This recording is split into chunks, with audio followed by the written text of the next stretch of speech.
ईमानदारी का फल। नमस्कार दोस्तों, आपका स्वागत है। आज की ये मोटिवेशनल स्टोरी ईमान का ज्ञान बताएगी।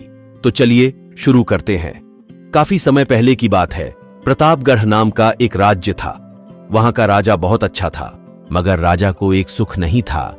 वह यह कि उसके कोई भी संतान नहीं थी और वह चाहता था कि अब वह राज्य के अंदर किसी योग्य बच्चे को गोद ले ताकि वह उसका उत्तराधिकारी बन सके और आगे की बागडोर को सुचारू रूप से चला सके।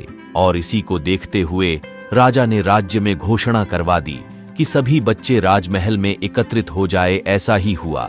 राजा ने सभी बच्चों को पौधे लगाने के लिए भिन्न भिन्न प्रकार के बीज दिए और कहा कि अब हम 6 महीने बाद मिलेंगे और देखेंगे कि किसका पौधा सबसे अच्छा होगा। महीना बीत जाने के बाद भी एक बच्चा ऐसा था जिसके गमले में वह बीज अभी तक नहीं फूटा था, लेकिन वह रोज उसकी देखभाल करता था और रोज पौधे को पानी देता था। देखते ही देखते 3 महीने बीत गए।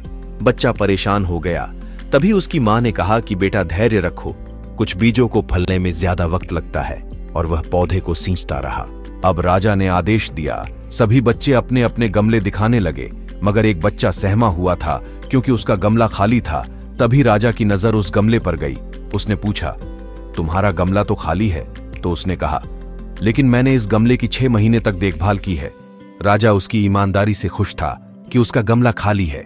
फिर भी वह हिम्मत करके यहां आ तो गया। सभी बच्चों के गमले देखने के बाद राजा ने उस बच्चे को सभी के सामने बुलाया। बच्चा सहम गया और राजा ने वह गमला सभी को दिखाया। सभी बच्चे जोर से हंसने लगे। राजा ने कहा, शांत हो जाइए, इतने खुश मत होइए। आप सभी के पास जो पौधे हैं वो सब बंजर है। आप चाहे कितनी भी मेहनत कर लें, उनसे कुछ नहीं निकलेगा। लेकिन असली बीज यही था। राजा उसकी ईमानदारी से बेहद खुश हुआ और उस बच्चे को राज्य का उत्तराधिकारी बना दिया गया। लेकिन हमें इस कहानी से क्या सीखने को मिला? मेरे हिसाब से अपने अंदर ईमानदारी का होना बहुत जरूरी है।